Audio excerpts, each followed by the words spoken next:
하나님의 말씀 골로새서 1장 9절에서 17절의 말씀입니다. 골로새서 1장 9절에서 17절의 말씀 우리 한 목소리로 같이 읽겠습니다. 시작. 이로써 우리도 듣던 날부터 너희를 위하여 기도하기를 그치지 아니하고 구하노니 너희로 하여금 모든 신령한 지혜와 총명에 하나님의 뜻을 아는 것으로 채우게 하시고 주께 합당하게 행하여 범사에 기쁘시게 하고 모든 선한 일에 열매를 맺게 하시며 하나님을 아는 것에 자라게 하시고 그의 영광의 힘을 따라 모든 능력으로 능하게 하시며 기쁨으로 모든 견딤과 오래 참음에 이르게 하시고 우리로 하여금 빛 가운데서 성도의 기업의 부분을 얻기에 합당하게 하신 아버지께 감사하게 하시기를 원하노라. 그가 우리를 흑암의 권세에서 건져내사 그의 사랑의 아들의 나라로 옮기셨으니 그 아들 안에서 우리가 속량 곧 죄사함을 얻었도다.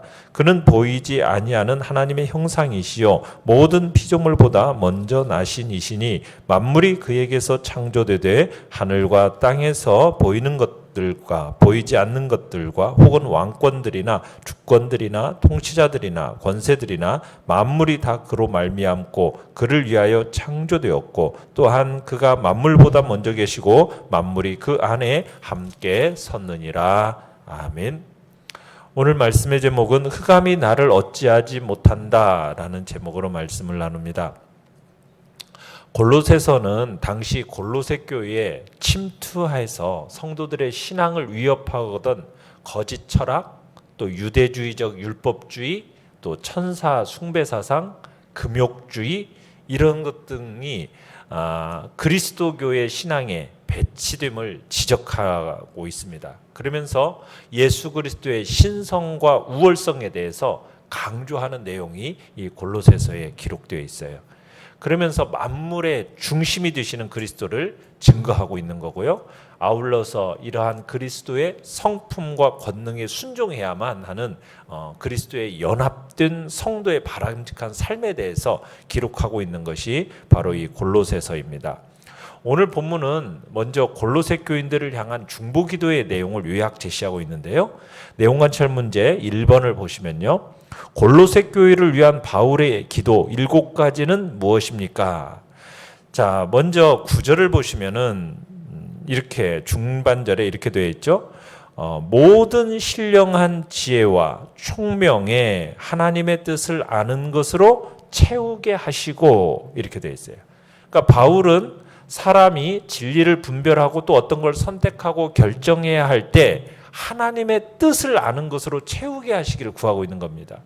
그러니까 즉 바울은 사람이 진리를 분별하고 또 어떤 것을 선택하고 결정해야 할 때 하나님의 뜻을 알 수 있는 그 지혜, 총명 이것이 그들에게 있기를 간구하고 있는 겁니다. 두 번째는 10절에 보시면은 주께 합당하게 행하여 범사에 기쁘시게 하고 이렇게 기도를 했어요. 그러니까 바울은 골로새 성도들이 하나님의 뜻을 아는 것으로 만족하지 않고 어떻게 하기를 원했습니까? 그 뜻대로 주께 합당하게 행하도록 기도를 한 거죠. 그러니까 성도가 주님의 뜻에 따라서 행해야 할 이유는 뭐라고 기록되어 있습니까? 그것이 이 믿음의 행위가 우리에게 그의 뜻을 알리신 주님을 기쁘게 하는 것이 되기 때문에 우리가 주님의 뜻을 따라 행해야 되는 거죠. 자, 그러면서 이제 세 번째로는 골로새 교인들을 향한 실제적이고도 구체적인 기도 제목들을 이제 부연해서 얘기하는데요. 10절을 다시 한번 보시면은 중반절에 모든 선한 일에 열매를 맺게 하시며 하나님을 아는 것에 자라게 하시고 그의 영광의 힘을 따라 모든 능력으로 능하게 하시며 기쁨으로 모든 견딤과 오래 참으게 이르게 하시고 지금 이렇게 기도하고 있는데요.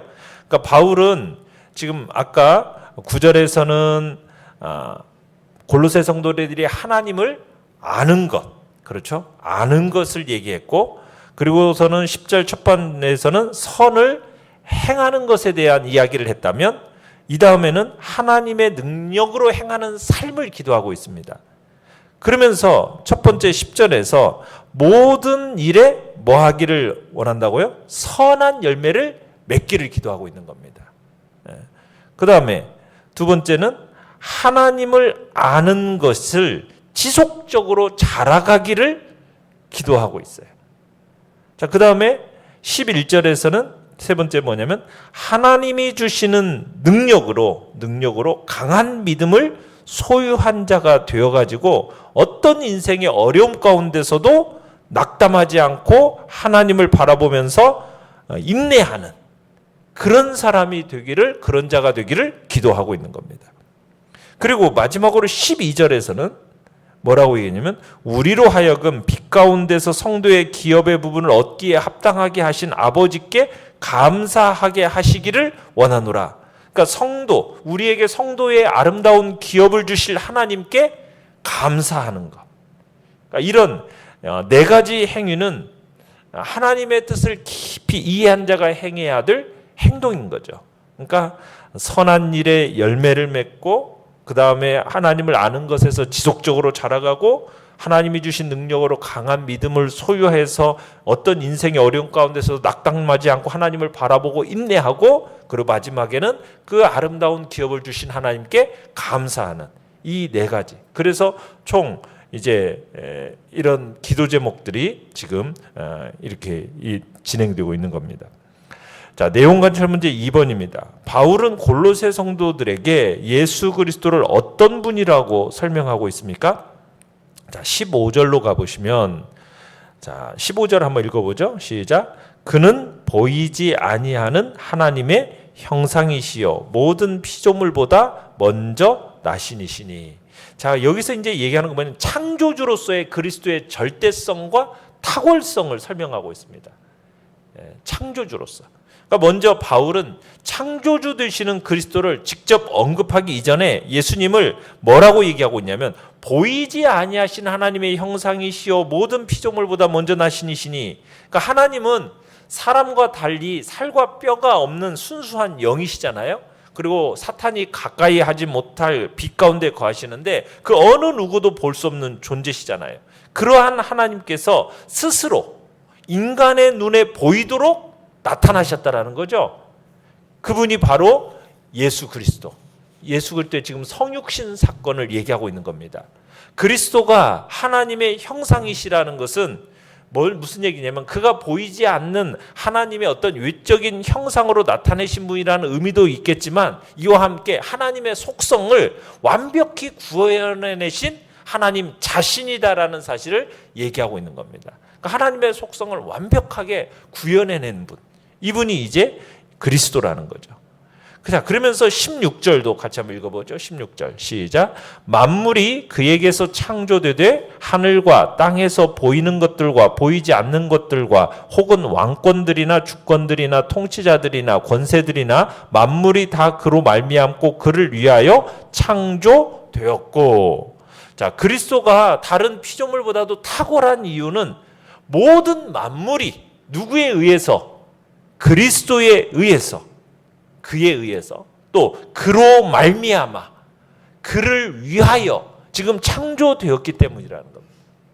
그러니까 하나님의 신성의 모든 충만을 소유하신 그리스도 안에서 또는 그리스도에 의해서 모든 만물이 창조가 이루어졌다는 거예요. 그로 말미암고 라고 되어 있지 않습니까? 16절 끝에 보면 그로 말미암고 무슨 뜻이에요? 모든 피조물의 창조가 그리스도에 의해서 이루어졌다라는 겁니다. 그러니까 만물의 기원이 바로 그리스도에게 있다라는 거죠. 또 그를 위하여라고. 그러니까 피조물의 창조의 근본 목적이 뭐예요? 뭘 가르쳐주고 있는 겁니까? 피조물을 창조하신 그리스도의 의도는 모든 피조물들로 그리스도의 영광을 나타내도록 하기 위함이다라는 것을 지금 바울이 기록하고 있는 거죠. 그러니까 그리스도께서 피조물들을 창조하신 목적이 뭐냐? 당신에게 합당한 영광과 존귀와 찬양을 돌리도록 하기 위함이라는 것입니다. 자, 이러한 경배의 대상이 될 수밖에 없는 그리스도는 다른 모든 피조물들과는 구별되는 탁월한 존재이신 하나님이시라는 거죠. 그러면서 바울은 또 뭘 얘기냐면은 위에서 주권들이나 통치자들이나 권세들이나 이렇게 되어 있죠. 이게 뭐냐면 막강한 권세를 지닌 존재들, 이게 뭘 가리키는 거겠습니까? 천사들입니다. 그러니까 이 천사들을 창조하신 분, 누가 창조하셨다는 거예요? 바로 그리스도가 창조하셨다는 것으로 묘사하면서 예수 그리스도의 탁월성을 부각시키고 있는 것입니다. 자, 그러면서 또 17절도 읽어보겠습니다. 17절 시작. 또한 그가 만물보다 먼저 계시고 만물이 그 안에 함께 섰느니라. 자, 그리스도는 만물보다 먼저 계신 분임과 동시에 비교할 수 없을 정도로 탁월하신 분이라는 것을 지금 뭘로써 얘기하고 있냐? 만물을 그 안에서 붙들고 계시는 분, 이렇게 얘기하고 있습니다. 이게 무슨 얘기냐면 만물을 운행하고 섭리하고 계시는 분이 그리스도라는 얘기입니다. 그러니까 만물을 이미 붙드신 그리스도께서 지금도 계속 붙들고 계신다는 거예요. 만물을 가장 적절한 자리에 두시고 그들의 관계 질서를 부여하시고 그 운행의 전반을 주장하고 계신다는 거예요. 예수 그리스도가 바로 그런 하나님이시라는 거죠. 여러분, 지구가 태양과의 거리를 적절히 유지하고 또 그 궤도를 벗어나지 않고 창조 때부터 지금까지 정상적으로 이렇게 공전하고 있는 것은 뭐 때문이라는 겁니까? 그리스도께서 그 말씀으로 붙들고 계시기 때문이라는 거예요. 그러니까 지구의 만유 인력이라든지 뭐 질서 정연한 어떤 천체의 운행이라든지 계절의 변화라든지 이 모든 것들을 포함한 자연 법칙들이, 이 모든 것이 예수 그리스도의 통치 하에서 일어나고 있다는 거예요. 지금 그 이야기를 하고 있는 겁니다. 그래서 예수 그리스도, 그분은 만물보다도 먼저 계신, 정말 비교할 수 없을 정도로 탁월하신 창조주 하나님이심을 지금 얘기를 하고 있는 겁니다. 자, 연구와 묵상 문제 3번입니다. 바울이 기도를 마무리하면서 언급했듯이 골로새 성도들이 하나님께 감사해야 하는 이유는 무엇입니까? 자, 12절을 다시 한번 읽어보겠습니다. 12절 시작. 우리로 하여금 빛 가운데서 성도의 기업의 부분을 얻기에 합당하게 하신 아버지께 감사하게 하시기를 원하노라. 하나님께서 우리로 하여금 빛 가운데서 성도의 기업의 부분을 얻기에 합당하게 하셨기 때문에 우리가 감사해야 되는 거죠. 또 13절도 읽어봅니다. 시작. 그가 우리를 흑암의 권세에서 건져내사 그의 사랑의 아들의 나라로 옮기셨으니, 하나님께서 우리를 흑암의 권세에서 건져내셔서 그의 사랑의 아들의 나라로 옮기셨기 때문에 우리가 하나님께 감사해야 되는 겁니다. 우리가 전에 있었던 흑암의 권세, 여러분, 이 흑암의 권세라는 것은 12절에서는 빛이라는 게 뭡니까? 하나님과 주님을 상징하는 빛이거든요. 이 빛과 대조적인 개념으로서 지금 흑암을 얘기하고 있는 겁니다.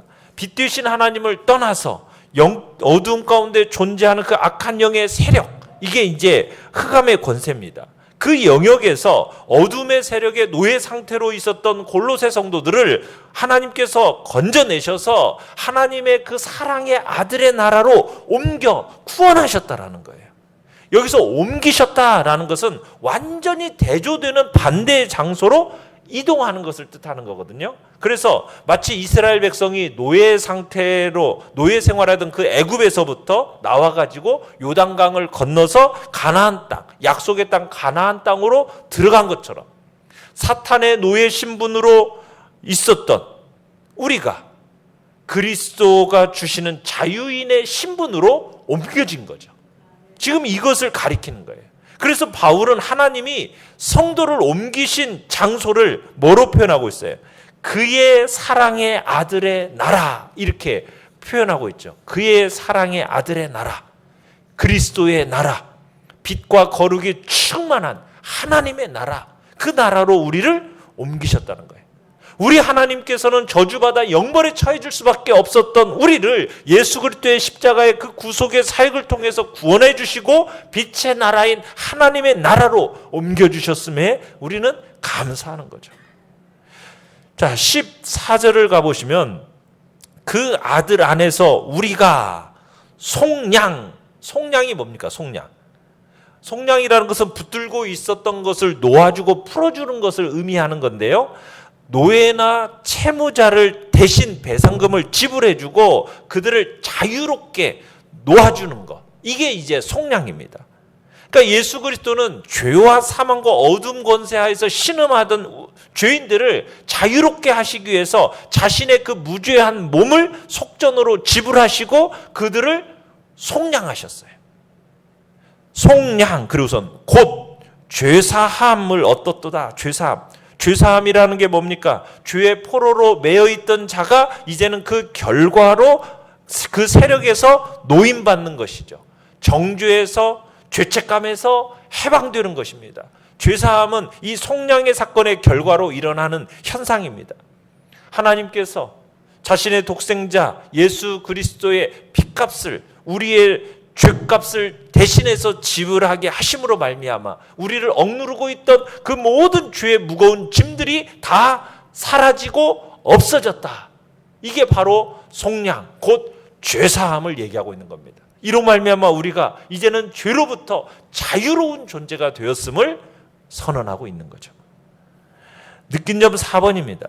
하나님이 나를 흑암의 권세에서 건져내사 예수 그리스도의 나라로 옮기셨음을 묵상할 때 무엇을 느낍니까? 어둠의 권세, 죄의 권세에 사로잡혀 지옥불에 던져져야 할 이 내 영혼을 정말 그 흑암의 권세에서 자신의 핏값을 지불하시고 속량하사 나를 구원하신 그 주님을 생각할 때 우리는 찬양할, 올려드려야 함을 느끼게 되는 거예요. 우리 스스로의 힘으로는 도무지 이룰 수 없었던 이 일을 하나님께서, 우리 하나님께서 자신의 아들 예수 그리스도를 통해서 이 일을 이루어 주셨음에 우리는 감사드려야 되는 거죠. 하나님은 그리스도의 이 구속의 사역을 통해서 정죄와 억압 가운데 있었던 이 흑암에서 건져내셔서 우리를 거룩과 자유에 있는 사랑의 나라로 우리를 이주시켜 주셨다는 얘기입니다. 우리는 이 사실에 감격해야 되는 거죠. 예수 그리스도를 단지 믿고 그분을 주로 고백한다라는 이유 하나만으로 누구나 이 흑암의 권세에서 그 영원한 고통 가운데 있을 수밖에 없었던 우리를 이제는 더 이상 두려워할 대상이 아닌 흑암의 권세 아래에서 이제 우리를 빼내셔서 그 사랑의 아들의 나라로 옮겨진 것은 우리가 얼마나 감격해야 되고 기뻐해야 될 일인가. 더 이상 우리는 사망이 가둘 수 없는 천국 백성이 되었기 때문입니다. 물론 우리는 아직 완전한 천국에 살고 있는 것은 아니에요. 현재 우리는 영적인 측면에서 흑암의 권세에서 그리스도의 나라로 옮겨졌을 뿐이죠. 아직 현재적으로는 육적으로 흑암의 권세 아래 살고 있는 이 세상 사람들하고 섞여서 살고 이 땅에 발을 딛고 살아가고 있어요. 그러나 마지막 때가 되면 이 우리의 몸도 이제 영원한 천국으로 옮겨져서 흑암의 권세 아래 있던 자들과는 전혀 다른 영원 지복의 상태에 이르게 될 거란 얘기입니다. 우리는 이 사실을 기억하고 마음속에 새길 때 우리의 존재 자체가 얼마나 놀랍게 변화되었는지, 흑암의 권세 아래 있던 내가 그 사랑의 아들의 나라로 옮겨지고 이주되어졌다라는 그 신분의 변화 앞에 우리는 감사하고 감격하고 기뻐하고 즐거워하면서 이 땅을 더욱 힘있고 능력 있게 살아가야 할 것입니다. 결단과 적용 5번입니다. 본문이 나열된 7가지 기도 제목 중에서 특히 내게 필요한 것은 무엇입니까? 혹시 우울증이나 분노, 정죄감에 사로잡혀 있습니까? 이제 어둠의 권세가 나를 지배하지 못함을 예수 그리스도의 이름으로 선포합시다. 하늘과 땅의 모든 권세를 가지신 예수 그리스도께서 내 마음과 생각을 다스려 주시도록 기도합시다. 아멘. 오늘의 기도 같이 읽겠습니다. 시작. 죄와 사망이 다스리는 나라에서 저를 건지사 주님이 다스리는 나라로 옮겨주신 은혜에 감사드립니다. 날마다 주님 뜻대로 행하며 세상을 이기도록 도우소서. 아멘. 말씀을 생각하면서 기도하시고요. 연약한 우리의 지체들을 위해서 기도해 주시기 바랍니다. 우리 교회에서 진행되는 띵크이 스터디 클럽이 이제 또 코치 인턴 교육, 오늘은 줌 수업이 이번 한 주간 진행되어집니다. 또 우리 교회가 다음 세대 사역을 위해서 준비하는 이 모든 과정들이 하나님의 선한 풍성한 열매를 거둘 수 있게 해달라고 계속 기도해 주시기 바랍니다. 주여, 우리 3번 부르짖으며 나아가